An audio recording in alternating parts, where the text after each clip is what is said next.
Bonjour à tous, merci d'être présents aujourd'hui pour le webinaire. Je m'appelle Amy Desilets, je suis directrice adjointe à la recherche au producteur de lait du Canada.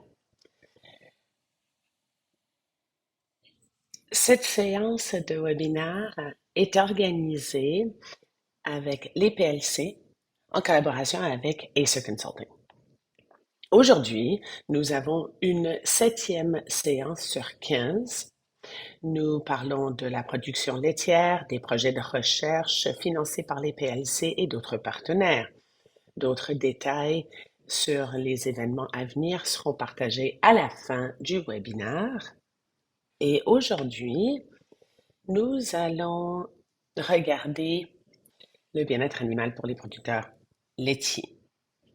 C'est une réunion traditionnelle Zoom, ce qui veut dire que vous avez la possibilité d'ouvrir vos caméras et votre micro. Pour la qualité audio, ceci dit, nous vous demandons de rester les micros désactivés jusqu'à ce que vous voudriez faire un commentaire ou poser une question. Vous pouvez mettre votre question dans la boîte de clavardage en avançant et nous allons faire de notre possible de répondre à toutes ces questions vers la fin, donc pendant la table ronde. Contrairement aux autres webinaires, pour les gens qui sont là pour la première fois, aujourd'hui, nos conférenciers vont parler principalement le français, à l'exception d'un conférencier qui va donner sa présentation en anglais. Pour les gens qui veulent écouter en anglais, vous avez accès à la fonction interprétation en cliquant sur le globe interprétation en bas de votre écran et en choisissant l'anglais et vous pouvez déactiver l'audio d'origine. Si vous avez besoin d'aide technique, n'hésitez pas à rejoindre Steve, Julia ou Carly de l'équipe Acer dans la boîte de clavardage en bas de votre écran. Et l'événement d'aujourd'hui terminera à 14h45 et inclut des présentations individuelles des chercheurs différents et on va avoir une conversation à la fin. Cette série de webinaires est rendue disponible grâce à le partenariat avec Agriculture Canada et le groupe Recherche laitière 3 et Agriculture Canada, donc les producteurs de lait du Canada, Agriculture Canada, Lactanet, le conseil consultatif et Novalet comme partenaire. Sans plus tarder, j'aimerais vous présenter notre première conférencière de la journée, Dr. Elsa Vasseur et professeure adjointe à McGill.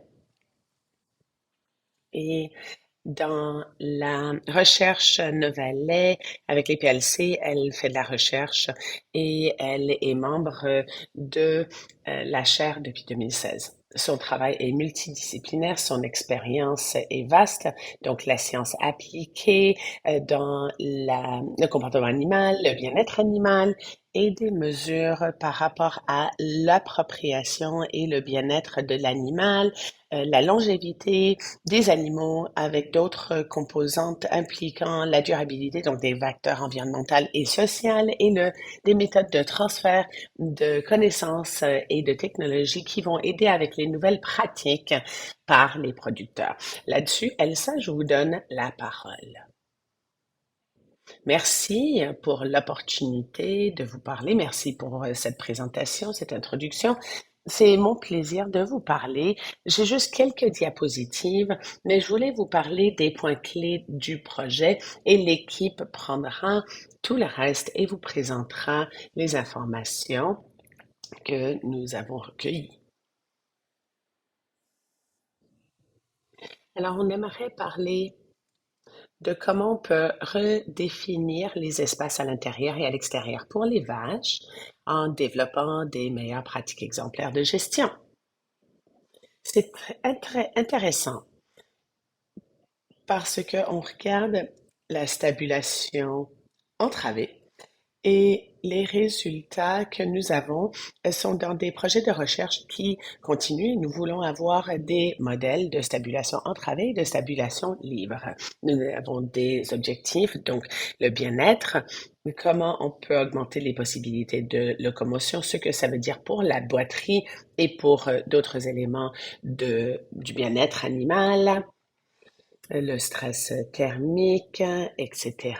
Et dans tout ça, on aimerait comprendre comment nous pouvons travailler avec des ingénieurs pour que on puisse dire, bon, alors comment est-ce qu'on développe ces espaces à l'intérieur et à l'extérieur et qu'est-ce qu'on fait pour minimiser les impacts environnementaux si c'est négatif.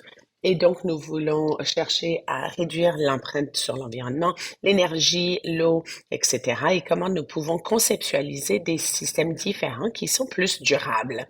Nous avons toute une équipe qui nous appuie. Tout ce projet a débuté par Stéphane Godbout chez IRDA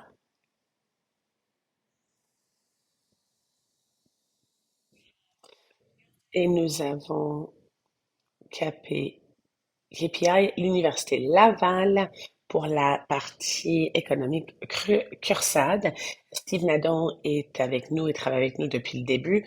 Et des gens chez Agriculture Canada, je voulais juste mentionner les très grandes personnes qui travaillent avec nous depuis tant d'années. Prochaine diapositive, s'il vous plaît.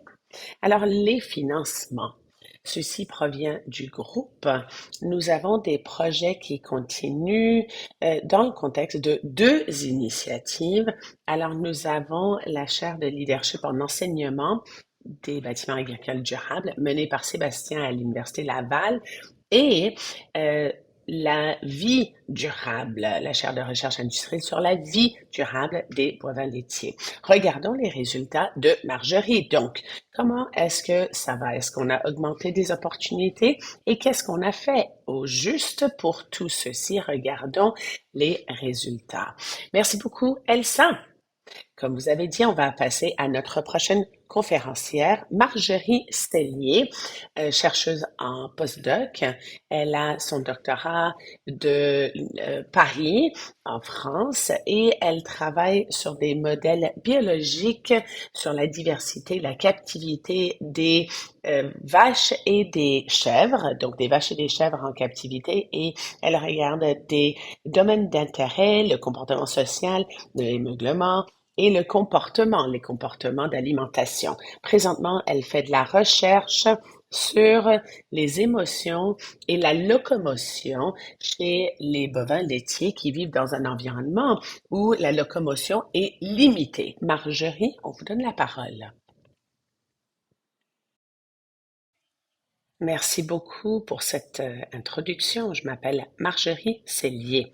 Aujourd'hui, je vais vous montrer les résultats de notre recherche que nous avons fait, donc la locomotion et lorsque les vaches ont accès à une aire d'exercice.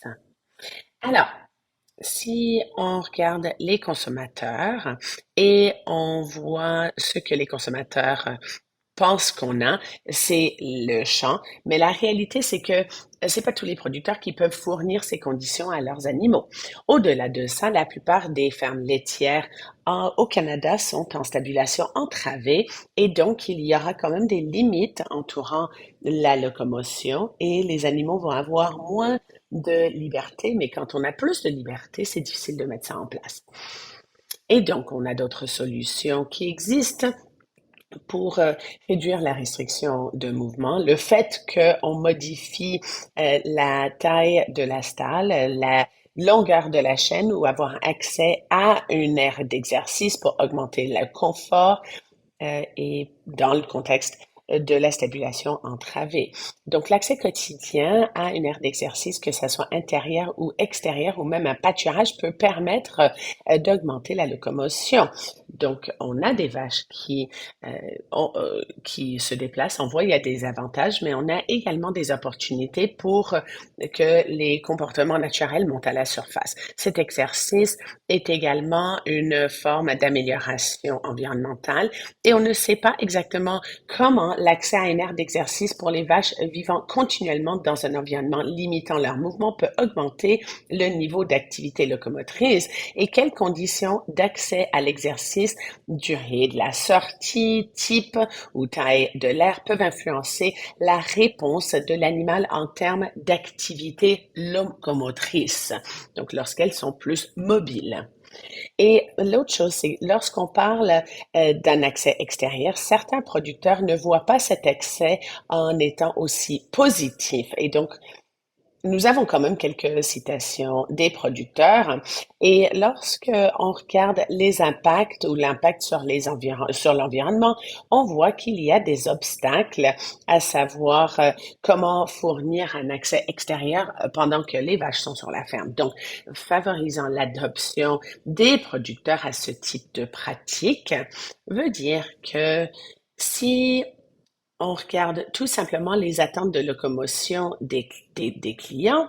Il faut regarder les avantages lorsque on a accès à une aire d'exercice, mais également par rapport aux conditions euh, d'accès. Et donc, c'est dans ce contexte-là que nous avons débuté notre recherche. L'objectif était de quantifier l'impact d'une possibilité de mouvement à l'extérieur de la stalle et sur l'activité locomotrice des vaches dans un environnement où les mouvements sont limités et ensuite pour évaluer quelles conditions d'accès à l'exercice optimisent l'activité locomotrice. Donc, on va parler des types d'aires d'exercice, la taille d'aires d'exercice, et la longueur de temps que les vaches sont sorties. Donc, pour répondre à tout ceci, nous avons fait 6 tests entre 2019 et 2021 avec des Holstein qui étaient dans la stabulation entravée. On a fait des tests lors des saisons différentes et on avait différentes conditions d'accès.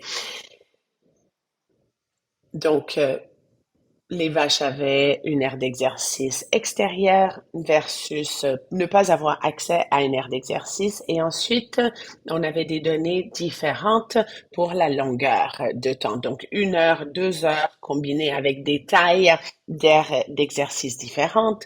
Et donc, 20 mètres carrés à 80 mètres carrés à extérieur versus intérieur. Et ensuite, on a regardé toutes ces conditions pour être capable de comprendre les conditions et pour comprendre ce qui était représentatif. On a regardé la locomotion, on a regardé le nombre de pas. Ça, c'était parmi les données qu'on pouvait recueillir. La première chose qu'on voyait, c'était, bon, est-ce qu'on voit que les vaches vont plus faire quand elles ont accès à une aire d'exercice? Et on compare ça à si oui ou non les vaches sont dans l'aire d'exercice. Donc ici, les vaches font plus de pas quand elles ont accès à l'exercice, même si on sait qu'il y a de la variabilité dans les tests. Et c'est ça qui est représenté ici sur ce tableau par les couleurs. Plus précisément, on a vu que les vaches qui réalisaient plus que 300 pas par jour avaient accès à une aire d'exercice. On peut dire que 300 pas par jour, c'est l'équivalent de ce qu'on fait quand on fait de l'exercice, on quitte notre maison et on va dans la voiture. Ça, c'était ma première pensée. Mais après, je me suis dit, quand j'ai regardé dans le contexte d'un ratio, le nombre de pas, dans le contexte de pas, c'est une augmentation de 50%. Donc, quand les vaches passaient plus ou 4% de leur temps dans une aire d'exercice, donc 1 heure par jour, pouvaient compléter 50% plus de pas que ce qu'elles faisaient quand elles sont en stabulation entravée. Pour les conditions d'accès à euh, une aire d'exercice, on commence, on voit le nombre de pas qu'elles prennent quand elles sont dans une aire d'exercice extérieure versus intérieure.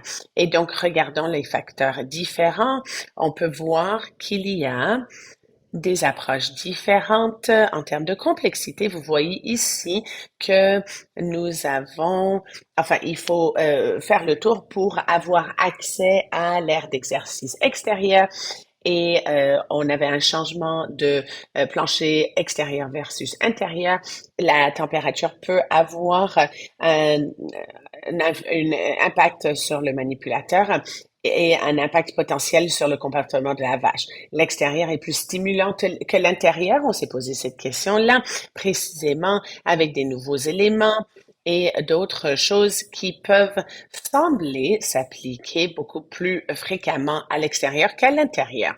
Et donc, si on regarde la taille de l'aire d'exercice, on a vu que les vaches ont pris plus de pas lorsqu'elles étaient dans une aire d'exercice plus grande et plus précisément quand on a quadruplé la taille de l'aire. Donc, on est passé de 20 mètres carrés à 80 mètres carrés. Les vaches ont fait 16% plus de pas dans cette situation.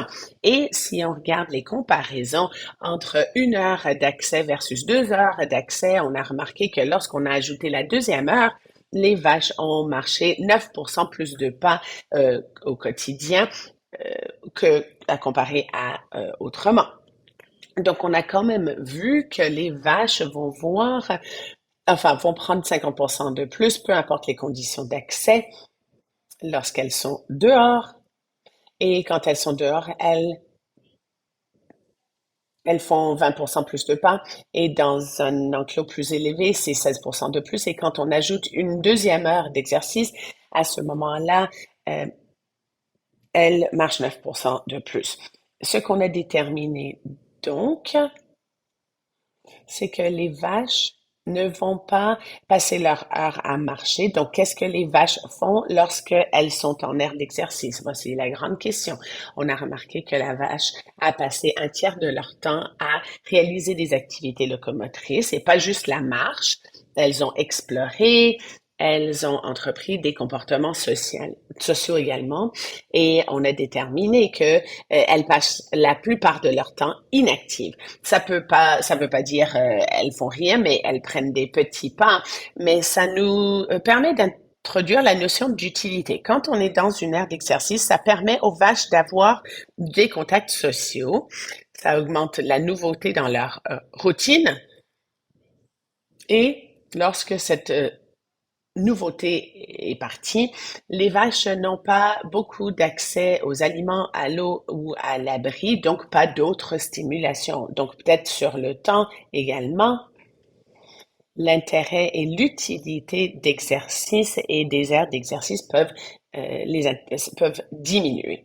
Si l'objectif de fournir un accès à l'exercice est de maximiser l'expression des comportements, différents types d'enrichissement et ou de ressources devraient être ajoutés pour stimuler et renouveler l'intérêt des animaux dans les aires d'exercice quand elles sont là. Donc, quels sont les points importants à retenir de cette présentation? D'abord, les attentes changent au Canada, mais les producteurs ont besoin d'être soutenus par les connaissances scientifiques. C'est pour ça que cette étude est tellement importante. Nous avons également montré que donner accès à l'exercice pendant 1 heure par jour avec des conditions différentes avait eu un grand impact sur la quantité d'activité locomotrice par une vache. euh, et ça mène à d'autres types de comportements également. Et il ne faut pas oublier que les ressources supplémentaires telles que des abris, la nourriture ou l'eau pourraient offrir une expérience plus enrichissante pour les vaches dans ces aires d'exercice, ce qui renforcerait encore les avantages d'une telle pratique sur l'activité entourant la locomotion et le bien-être animal. C'est la fin de ma présentation. Merci beaucoup à tous les gens qui nous ont permis de faire cette recherche et merci aux gens qui ont participé. Merci pour votre attention. Merci, Marjorie. Nous poursuivrons avec Elisabeth Chavez, une étudiante au doctorat à l'Université Laval. Elle est biochimiste avec Salia au Mexique. Elle a sa maîtrise en innovation biotechnologique à- au Centre de sciences et de technologie de l'État Jalisco. Elle étudie la Terre et l'environnement à l'Université Laval. Elisabeth, à vous. Bonjour tout le monde. Est-ce que vous voyez mon écran? Oui.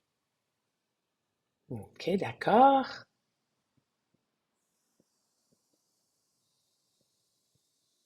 Bonjour à tous.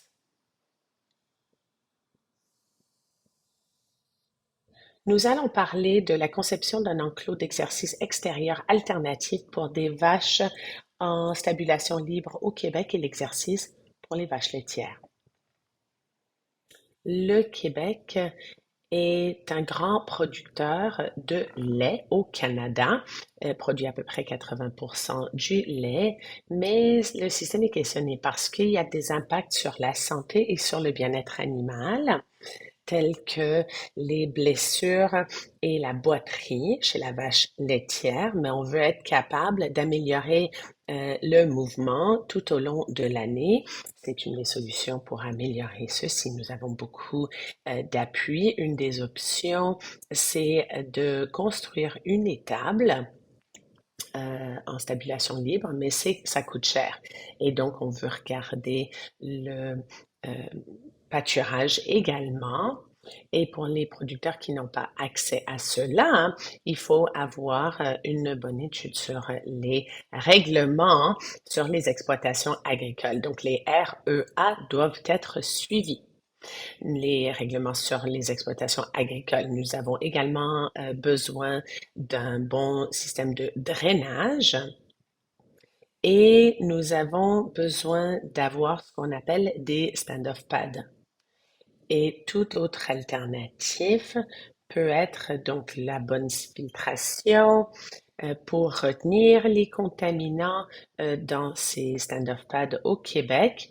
Et ensuite, si on regarde les injecteurs d'air et les matériaux filtrants. Alors, c'est important de réduire le coût de construction, donc les drains et les géomembranes, mais également de diminuer le volume d'eau à gérer. Le projet est composé de 4 phases. La phase 1, c'est d'évaluer le concept de stand-off pad tel que aéré, non aéré et toutes les quantités de d'eau. La phase 1, c'est avec la ferme CRSAD, donc à Deschambault, au Québec. Et on a regardé les vaches 1h30 le matin et 1h30 en après-midi et les matériaux filtrants. Ça veut dire que c'est des matériaux conventionnels. La recherche a duré 9 semaines en hiver et 9 semaines en été. On a regardé le sodium pendant le drainage pour mesurer la quantité d'eau et l'eau lixiviée. Pour la phase 2, l'objectif était d'évaluer les performances de différentes combinaisons de matériaux filtrants pour améliorer la filtration et la rétention du fumier. Les tests ont eu lieu au complexe scientifique IRDA à Québec. On a regardé le fumier synthétique. Les tests ont eu lieu en laboratoire au Québec. On a regardé les séquences, vous voyez les images, et sur 3 semaines avec 5 traitements et 3 répétitions, c'est ce que nous avons fait. Par la suite, on a entrepris la phase 3. L'objectif était d'établir l'impact de l'injection d'air dans le biofiltre avec le mélange filtrant sélectionné et le matériel conventionnel.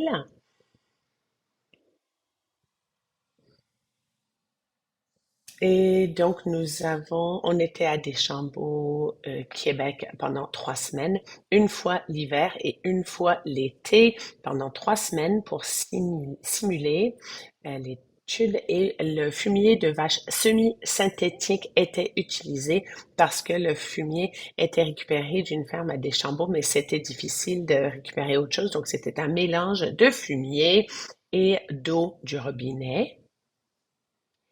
Et vous regardez les 2 filtres utilisés et la bonne image. Et on avait un boyau de drainage qui était 3 mètres de diamètre dans chaque endroit. et des matériaux alternatifs et conventionnels étaient utilisés dans le filtre. Ça veut dire qu'on a utilisé les matériaux conventionnels en phase 1 et un deuxième mélange. Oh, pardon, je voulais pas faire ça. Et on a utilisé un deuxième mélange dans les matériaux, bon, les matériaux filtrants. Et ça, c'était le résultat de la phase 2. On a utilisé les mêmes résultats pour la phase 3 et pour l'approche alternative. Pour la dernière phase maintenant,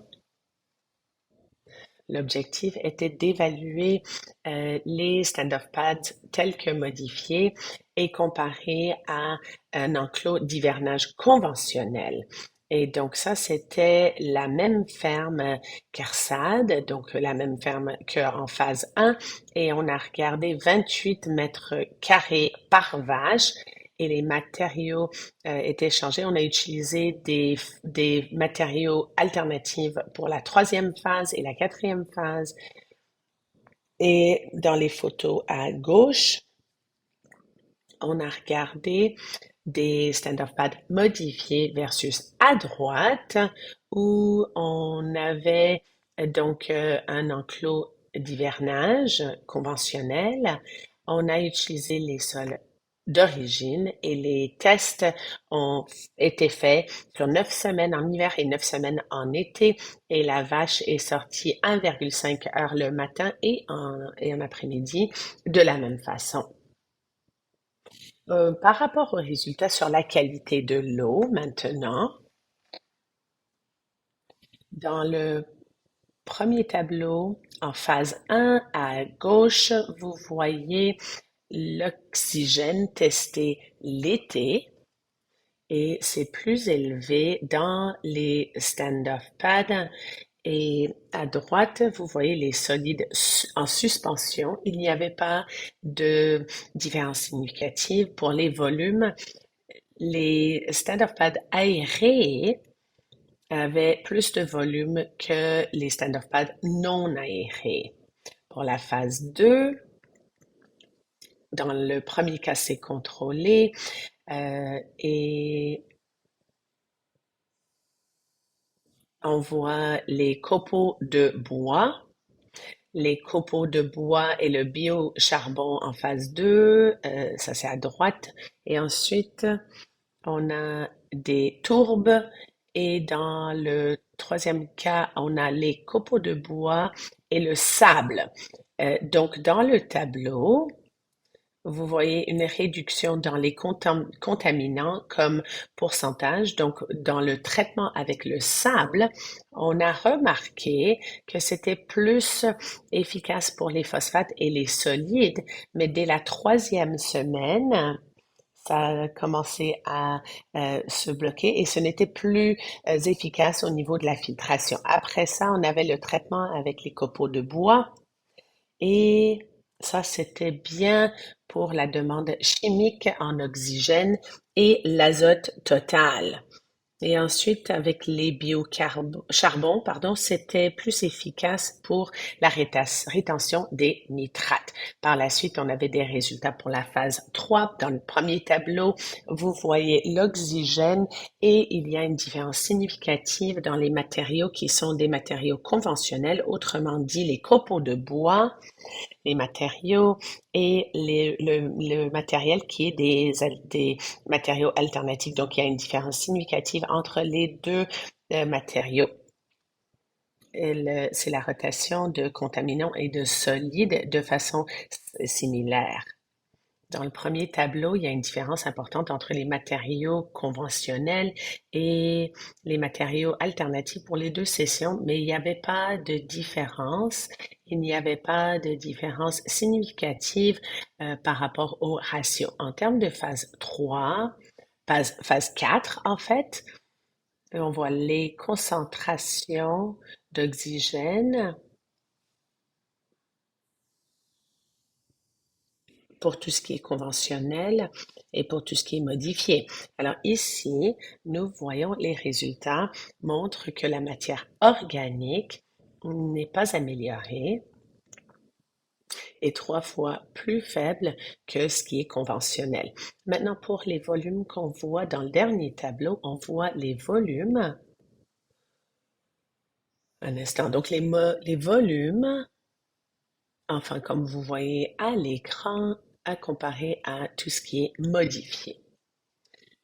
Maintenant, pour les conclusions, pour les 4 phases, ce qu'on a trouvé, c'est que toutes les configurations de Stand-off Pad traitaient des eaux contaminées, mais pas assez pour permettre un rejet directement dans l'environnement en retirant drains et géomembranes.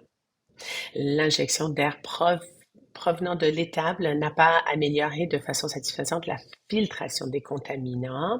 Et la troisième conclusion est le mélange alternatif composé de tourbe, de biocharbon et de copeaux a augmenté la rétention des volumes de lixivia. Et donc, ça se compacte facilement. Donc, il faut changer les matériaux pour éviter que ça se compacte. Et donc, voilà, merci beaucoup. Merci pour votre attention. Merci, Elisabeth.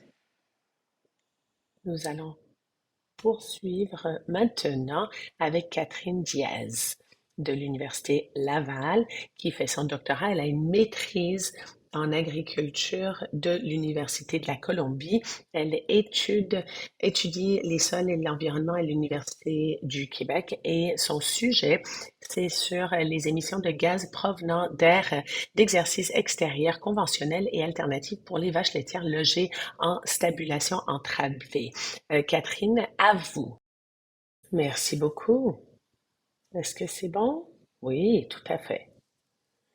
Alors, merci pour cette présentation. Je m'appelle Catherine Caranza et je vais vous parler des émissions de gaz provenant d'air d'exercice extérieur conventionnel et alternative pour les vaches laitières logées en stabulation entravée. Donc, pour le contexte, l'impact environnemental de l'industrie laitière, on est à 3,7% des gaz à effet de serre au Québec,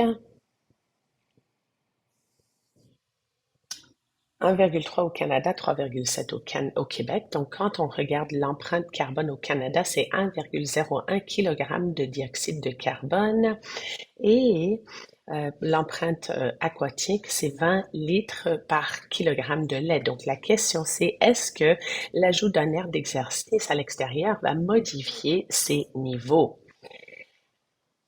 Alors, dans le contexte de ce contexte, l'objectif de cette étude était de quantifier les émissions de GES et d'ammoniac produites par des aires d'exercice extérieur conventionnelles et alternatives, donc à comparer au stand-off pad à l'intérieur et à l'extérieur. Donc, la méthodologie, le site expérimental, ce projet était fait à l'étable 171 avec 34 vaches de Deschambault, le Centre de recherche animale au Québec. Comme nous savons, ce projet était divisé en 4 phases. Et donc, les gaz à effet de serre et l'ammoniac, c'était dans les phases 1 et 4. Dans la phase 1, on a déterminé les types de logettes extérieures et intérieures, qu'est-ce qui était préférable pour offrir l'exercice aux vaches avec un impact moindre sur l'environnement. Et donc ça, c'était fait en 2020. La phase 4, pour la phase 4, on a, comme vous voyez à l'écran, on a fait avec le conventionnel les stand-off pads alternatifs et donc les stand-off pads s'étaient améliorés. On a fait ceci en 2021 et pendant l'hiver de 2022, les émissions étaient mesurées une fois par semaine pendant 9 semaines, l'été et l'hiver. Et un instant, en termes d'échantillonnage des gaz au sol, Ça, c'était fait en regardant ou en employant la méthode de la chambre fermée et on a pu collecter et analyser pour l'ammoniac et pour les GES, les gaz à effet de serre. Ça, c'est pour les gaz, l'acquisition de gaz et l'analyse. C'est la chromatographie en phase gazeuse et pour l'ammoniac, l'acquisition est faite par des niveaux d'ammoniac et on utilise la colorimétrie pour analyser ceci. On voit l'échantillonnage de gaz à effet de serre. Ici, on a commencé par l'échantillonnage. Les gaz à effet de serre étaient collectés aux 10 minutes pour 1 heure. Et finalement, pour quantifier les gaz, ça s'était fait, comme j'ai déjà dit, en utilisant cette méthodologie que vous voyez à l'écran. Maintenant, on va regarder la procédure pour l'ammoniac. Alors, pour ceci,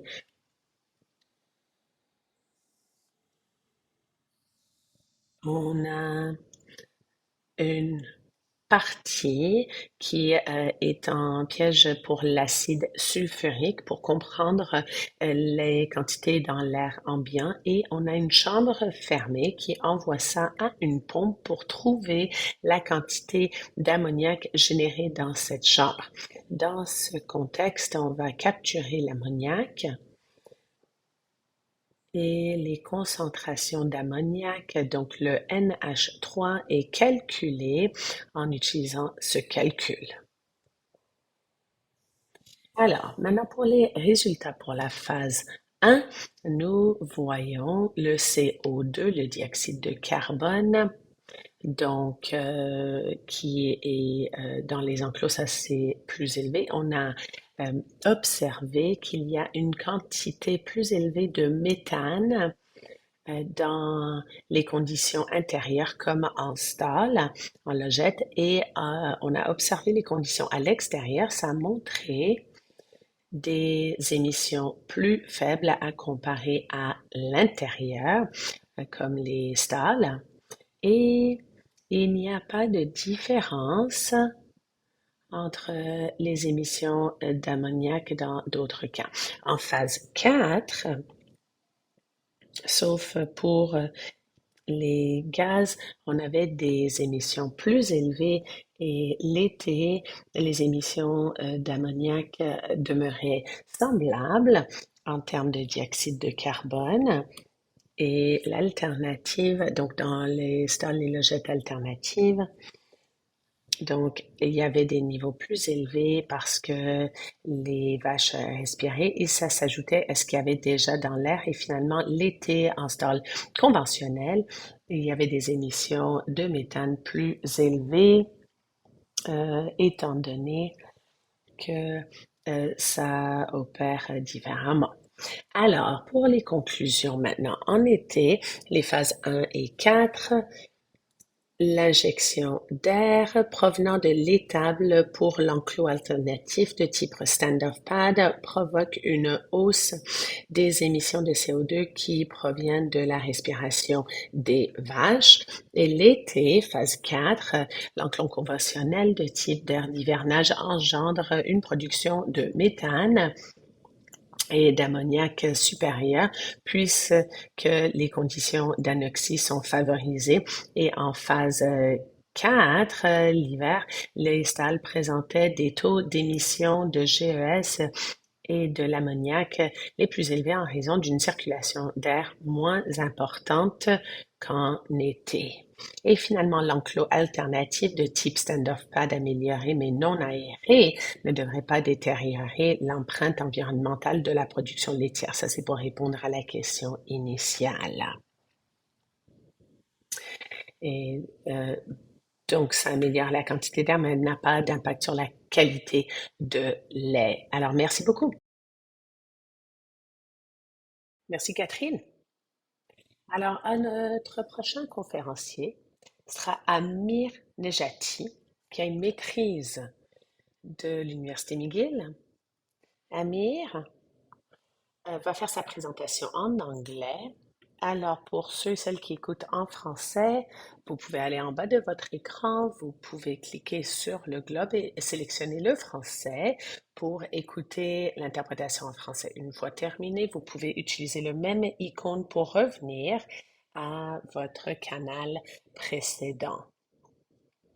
Amir est expert laitier avec le groupe Friesen au Colombie-Britannique. Il a beaucoup d'expérience, des années d'expérience comme vétérinaire et il a également une maîtrise en sciences animales de McGill.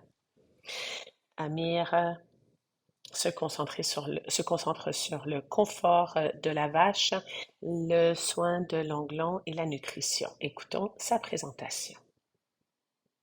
Bonjour tout le monde, je m'appelle Amir, je suis spécialiste dans le domaine laitier ici en Colombie-Britannique et je suis heureux d'être conférencier qui peut présenter notre recherche à l'université. Cette étude faisait partie de ma maîtrise et j'attends avec anticipation partager comment on a vu l'accès dehors a un effet sur la santé de l'onglon. Comme vous savez, la production intensive a un impact sur la population animale qui quitte leur habitat naturel et quand on cause du confinement et de la restriction, ça peut avoir un impact sur les animaux. Donc, ça devient une préoccupation supplémentaire pour le bien-être animal. Les systèmes de logement des vaches ont un impact sur l'activité de locomotion. Évidemment, la stabulation entravée, c'est le plus limité, mais même d'autres systèmes, la stabulation libre, par exemple, peut limiter la locomotion parce que c'est trop dense, il y a trop d'animaux, et ça, c'est un enjeu commun en Amérique du Nord. Alors, si on revient à la stabulation entravée, bon, il y a beaucoup de fermes au Canada qui ont la stabulation entravée et nous le savons. Et donc, quand on passe de la stabulation entravée à un autre système de logement avec peut-être plus de liberté pour les animaux ou d'autres accès au pâturage, c'est pas nécessairement une partie du processus. Donc, une des solutions pour atténuer cette restriction, c'est d'offrir un mouvement supplémentaire si on offre un environnement extérieur ou intérieur, une aire d'exercice en fait pour les vaches. Accès à une aire d'exercice pour les vaches a démontré une amélioration pour la santé et le comportement des bovins. Et on sait que les vaches aiment bouger et aussitôt qu'elles sont attachées, ça peut avoir un impact sur leur comportement et probablement leur capacité de locomotion également. Et donc la question, c'est si on a accès rapide à comment améliorer sa locomotion, comment est-ce que ça a un impact sur la démarche et la santé de l'onglon? Étant donné les anormalités au niveau de la démarche et la boiterie, ça c'est donc des problèmes qui causent des pertes économiques et donc on veut évaluer la démarche et évaluer la santé de l'onglon pour pouvoir comprendre la santé des vaches et nous savons que quand on surveille l'onglon, ça peut aider avec la démarche. Et donc, quand on utilise des technologies telles que la thermographie de l'onglon, ça peut nous permettre de détecter des anormalités. Voici des études qui qui regardent les systèmes de boiterie, mais la plupart de ces études ont été faites en stabulation libre sur les vaches qui boitent de façon clinique et très peu est connu par rapport au mouvement et d'autres accès sur la démarche et sur les vaches qui boitent donc en stabulation entravée. Et donc l'objectif de cette étude était d'évaluer comment un accès à dehors et une aire d'exercice un impact sur la démarche et sur l'onglon des vaches en lactation en stabulation entravée. Donc, pour évaluer ceci, on a fait une cote sur la démarche.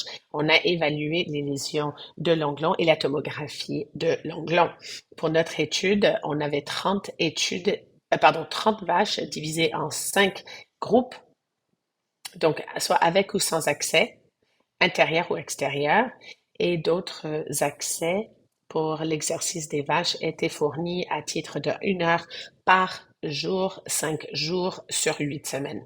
Alors, ça vous montre le temps de l'étude, tout ce qui a été collaté en 3 périodes, avant l'essai, après l'essai et le suivi.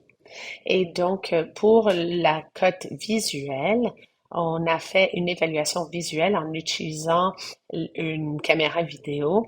La démarche était évaluée en utilisant 0,5 comme intervalle pour les NRS avec 6 attributs que vous voyez à l'écran. Les 6 attributs de la démarche sont là.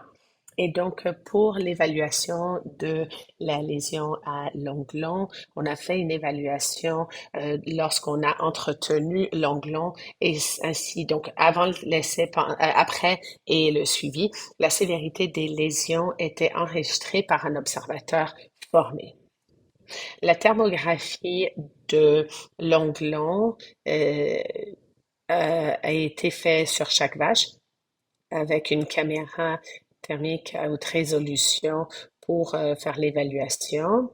Et la collecte de données était faite à la semaine 1 et 5. Les images thermiques étaient utilisées avec un logiciel et 4 variables étaient extraits que vous voyez également à l'écran. Voici nos conclusions de cette étude. Et donc, pour la cote de démarche, tout est là et on voit les changements. Donc, comme vous voyez dans ce tableau, on avait des changements avant l'essai et après, on impacte sur les vaches qui faisaient de l'exercice et l'autre qui faisait pas d'exercice. Pour le groupe exercice, on voyait une amélioration après 5 semaines d'application dehors et l'amélioration dans la démarche a poursuivi pendant 8 semaines après l'étude. Ceci dit, les changements n'étaient pas significatifs au niveau des statistiques entre les groupes et sur le temps. Le même pattern était vu pour 3 choses, donc le suivi, la marche asymétrique et le poids. Et donc, la cote de démarche était dans le contexte d'un accès dehors et une amélioration au niveau de la démarche, mais peut-être que s'il n'y a pas énormément de différence, c'est dû au fait que on a sélectionné versus les vaches ayant la boiterie et également une, euh, un petit nombre de vaches sur une durée limitée à comparer à des études annuelles. Les lésions à l'onglon, ces résultats montraient 2 périodes de collecte de données et toutes les vaches observées sont décrits ici. On parle d'hémorragie de base. Les hémorragies de base sont considérées une lésion moins sévère que d'autres lésions. Alors, l'analyse statistique des lésions à l'onglon a montré soit pas de prévalence, pas de sévérité pour les 2 groupes de traitement entre le pré-essai et après. On n'a pas vu d'effet négatif ou positif de notre traitement sur la santé de l'onglon.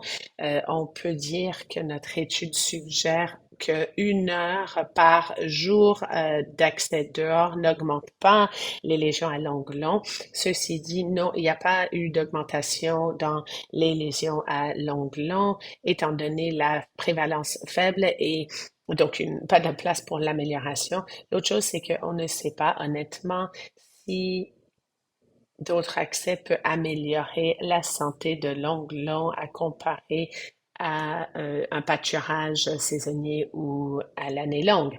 Pour la thermographie, on utilise des nouvelles méthodes pour pouvoir regarder les changements de température, possiblement une température augmentée qui est le résultat de l'aménite, mais on voit qu'il n'y a pas de différence dans les variables entre les groupes de traitement dans le temps et selon les variables. Toutes les images étaient affectées statistiquement par la température ambiante, ce qui est très cohérent avec d'autres études.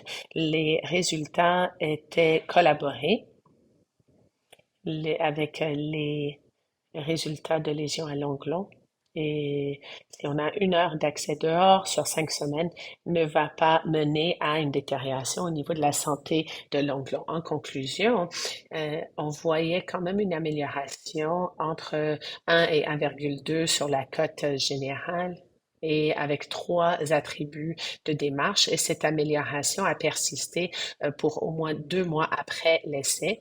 Et l'utilisation de thermographie de l'onglon pour détecter le sous-clinique euh, était utile et notre étude suggère que d'offrir 1 heure d'accès à l'extérieur et ça ne cause pas de détérioration au niveau de la santé de l'onglon, mais on a besoin de faire plus de travail pour savoir quel niveau pourrait donner des résultats positifs pour les vaches. Merci pour votre attention et malheureusement, je ne vais pas pouvoir assister à cet événement, mais je suis sûre que mon équipe va pouvoir vous aider à répondre à toutes questions que vous auriez. Merci.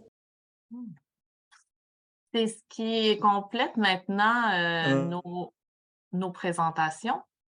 On passe maintenant à la période du panel de chercheurs qui comprendra Dr.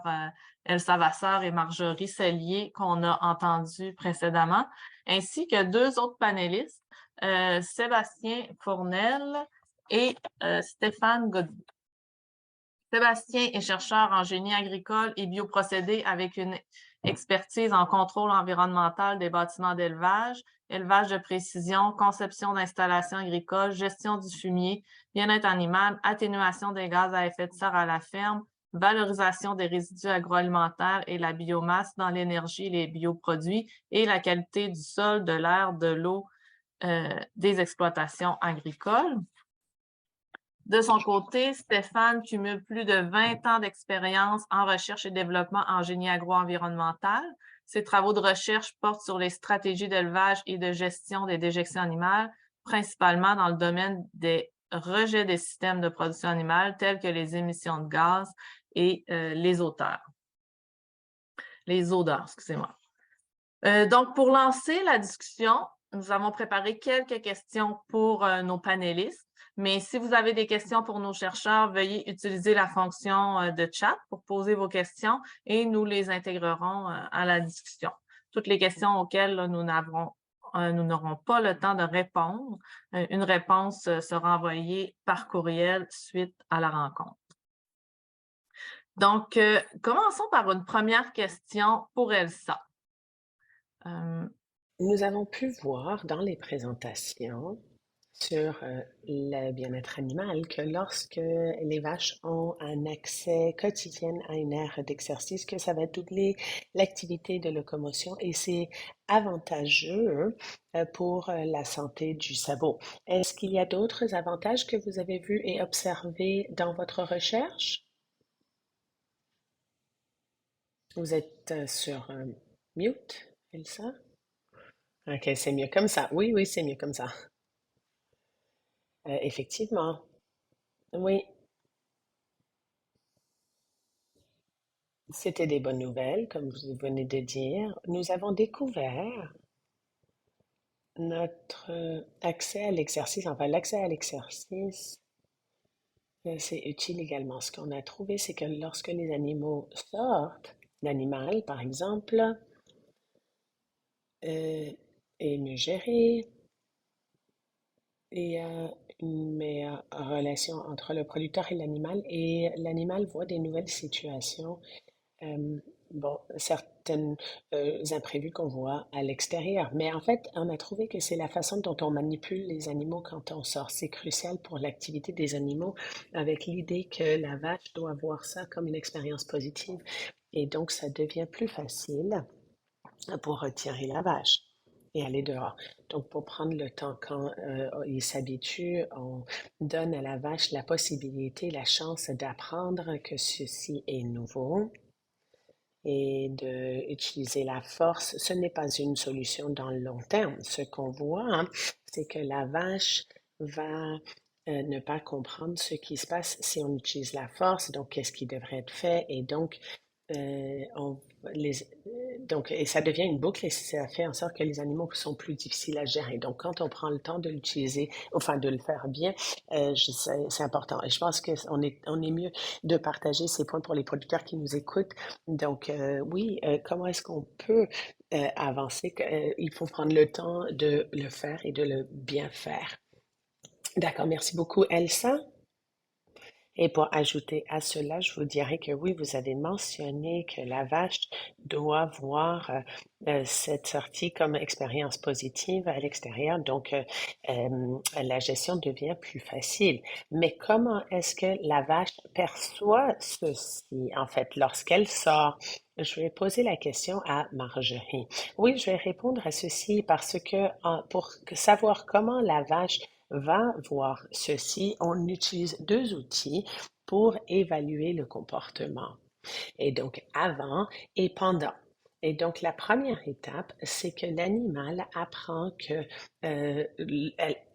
il va bientôt sortir. Donc, on a une routine en place avec des indicateurs. Donc, peut-être qu'on prépare le stall pour que l'animal puisse partir une fois que euh, l'animal peut sortir. On veut voir est-ce que l'animal est plus agité ou pas. Si l'animal est agité, ça peut se traduire en anticipation, mais encore une fois, on ne sait pas si cette anticipation, c'est quelque chose qui est perçu de façon positive ou négative. Et donc, pour avoir accès à ces informations, eh bien, à ce moment-là, on va regarder le deuxième enjeu, la motivation. Pour la motivation, par exemple, quand elle va à l'extérieur, la vache, on voit comment ça se déroule, le temps passé lorsqu'elle sort l'aire d'exercice, les comportements de la vache. Est-ce que la vache va essayer d'arrêter? Est-ce qu'on va devoir encourager les vaches à sortir et à avancer, etc.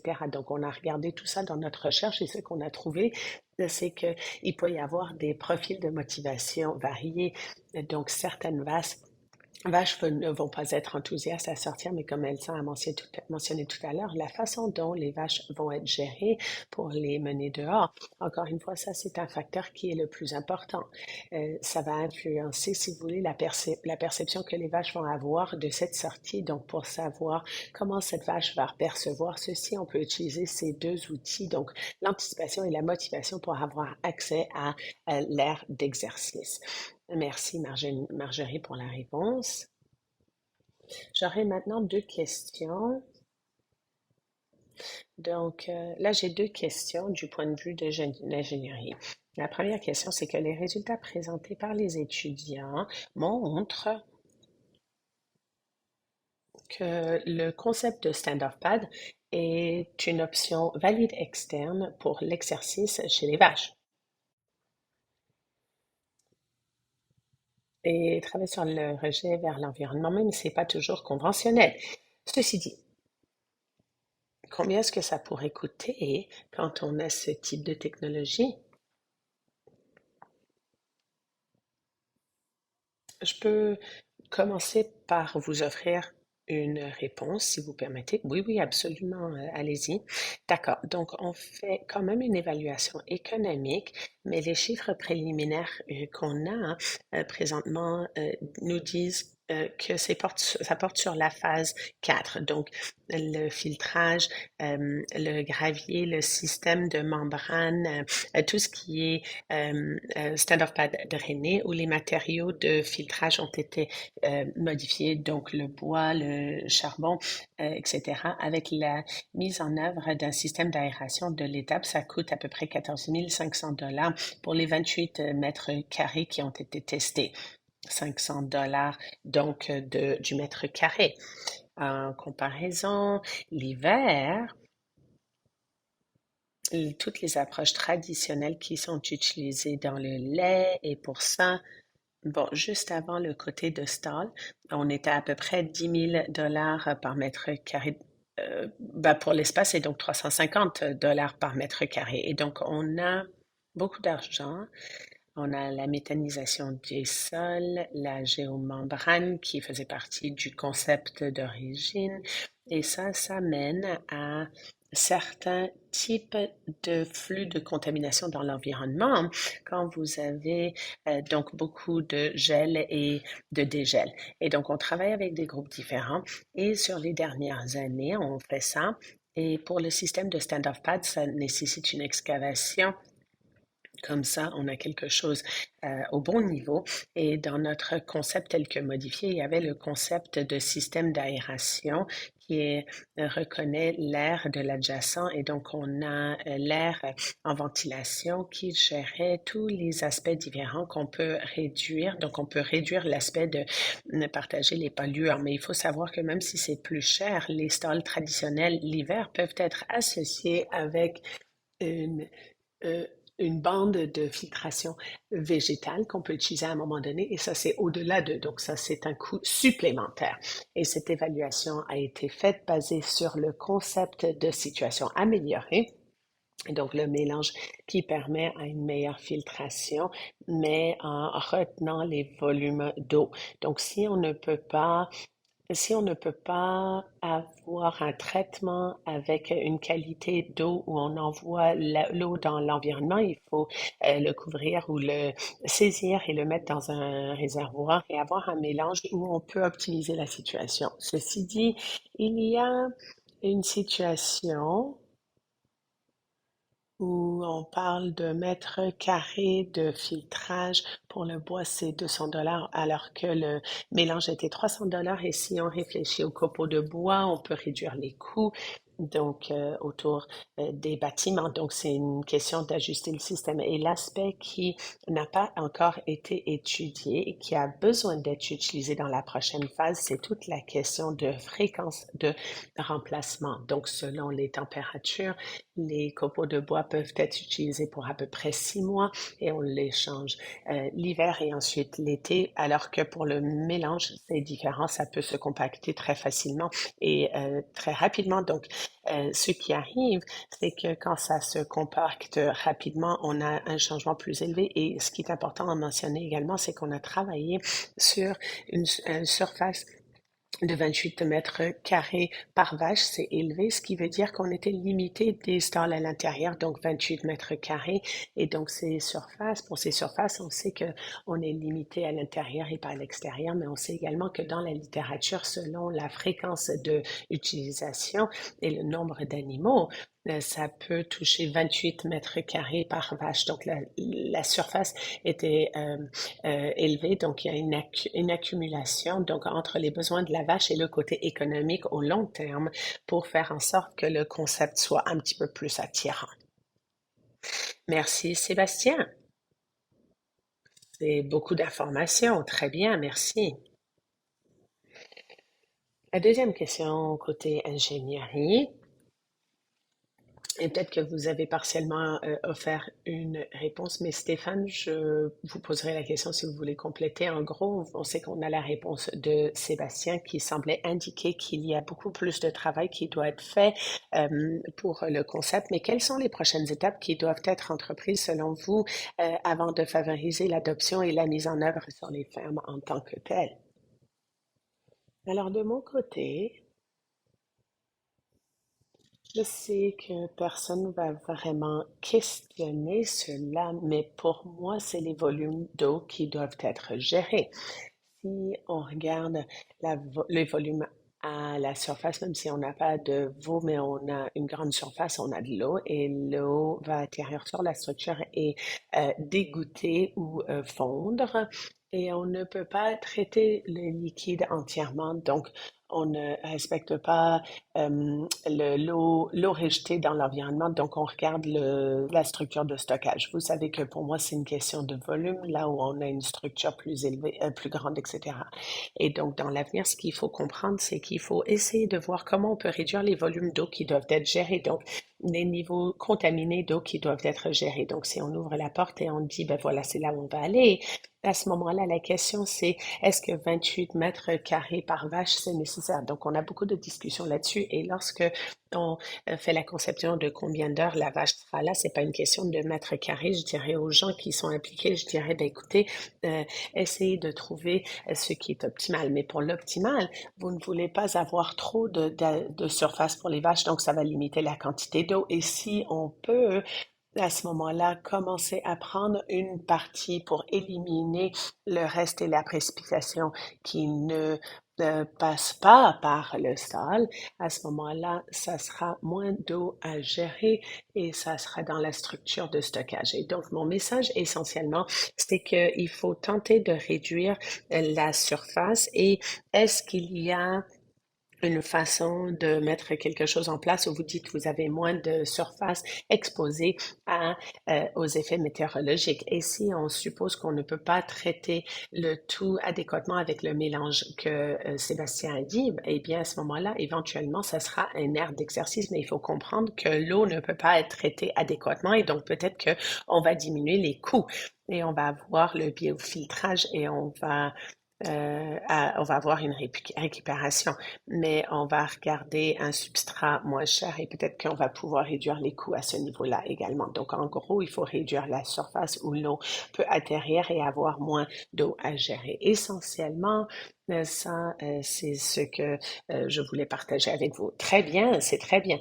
C'est toujours bien pour les chercheurs quand il y a des questions qui doivent être répondues à la fin de tout. Alors, c'est très bien. Merci beaucoup. Donc, on a au moins une question dans la boîte de clavardage.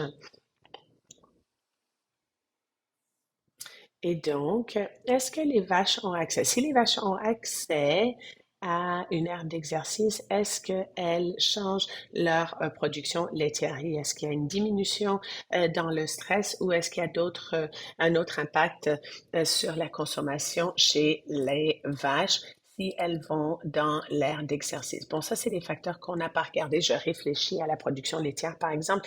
Bon, on aurait pu obtenir de l'information, ça aurait été intéressant de regarder ça, mais en gros, on a fait ça étape par étape. Et donc, pour la vache elle-même et pour le bien-être, qu'est-ce qui se passe avec le bien-être animal? Comment est-ce que la vache perçoit la sortie en aire d'exercice? Et après ça, si on veut vraiment continuer à s'intéresser à ce qui se passe, bon, il y a d'autres choses à analyser, d'autres indicateurs pour regarder l'effet de l'exercice. Bon, on a traité de plusieurs défis qui ont été soulevés et on regarde quelque chose de relativement positif, toutes choses confondues. D'accord, merci beaucoup. Il semble qu'on a quelques minutes qui nous restent et on a une autre question. Donc, voici la question.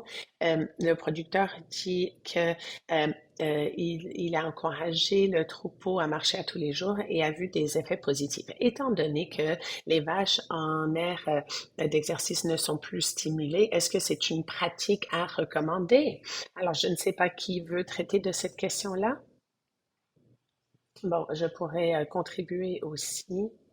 Pour moi, je veux juste parler de l'aspect nouveauté.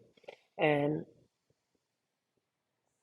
et c'est ça qui arrive quand les vaches ont une aire d'exercice. Alors, les expériences qu'on a eues avec ces aires d'exercice, c'était des aires très simples, très de base. Mais après, évidemment, bon, on pourrait ajouter à ceci, on pourrait, dans ces aires d'exercice, on pourrait ajouter quelque chose pour stimuler l'intérêt de l'animal, pour ce secteur et euh, mettre des choses dans l'air. C'est des choses qu'on va devoir tester pour voir si l'air d'exercice en soi c'est suffisant quand on met les vaches dehors. Euh, bon, oui, c'est vrai que les vaches vont avoir des comportements, elles vont pas juste rester là et ne rien faire. Donc, on leur donne la possibilité de se comporter comme elles veulent et elles se déplacent un peu, elle fait un peu de social et juste quand elle ne bouge pas en aire d'exercice, bon, ça c'est une chose qu'elle pourrait faire. Et si on ajoute d'autres choses dans l'air, est-ce que ça va les stimuler plus? Bon, c'est étape par étape en fait. Donc, on a déjà évalué une première chose avec l'air d'exercice. L'air d'exercice les stimule premièrement, mais si on ajoute d'autres stimuli, est-ce que ça va les stimuler et les motiver à faire d'autres choses? Et alors, pour d'autres parties, je vais laisser Elsa en parler. Oui, et est-ce que ça vaut la peine? Oui, oui, c'est ça, c'est ça. Est-ce que ça vaut la peine? Bon, est-ce que on trouvait que les résultats étaient plutôt impressionnants. On réduit ce qu'on améliore. Et c'est le mouvement, le score de mouvement sur l'échelle de 5, c'est énorme, mais il n'y avait pas une grosse différence dans le fait.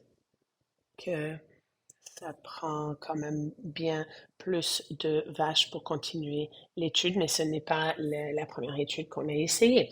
Et donc, augmenter la locomotion sur des vaches qui marchent généralement, il faut la facilité pour gérer ces animaux.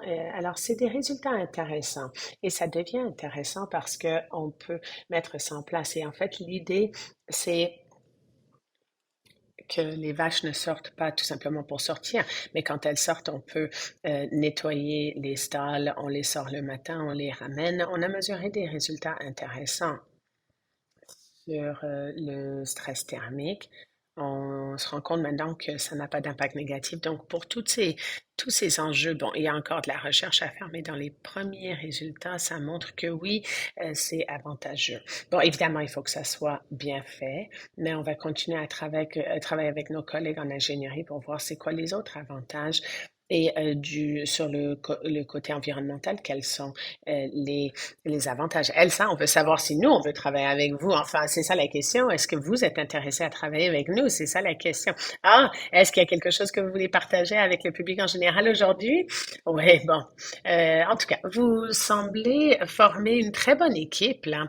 Et il y a beaucoup de questions à répondre. Il semble avoir des résultats intéressants et des dynamiques intéressantes. Donc, on va donner fin à notre webinaire. Et donc, je voulais remercier nos 5 panélistes et les étudiants qui ont présenté leur projet de recherche. Merci à tous ceux et à toutes celles qui ont assisté à ce webinaire aujourd'hui. Le prochain webinaire aura lieu le 2 mars à 13 heures, heure de l'Est.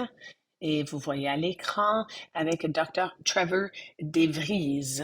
Et donc là-dessus, merci tout le monde et on espère vous voir lors de notre prochain événement. Merci beaucoup et bonne journée à tous et à toutes. Merci beaucoup. Au revoir.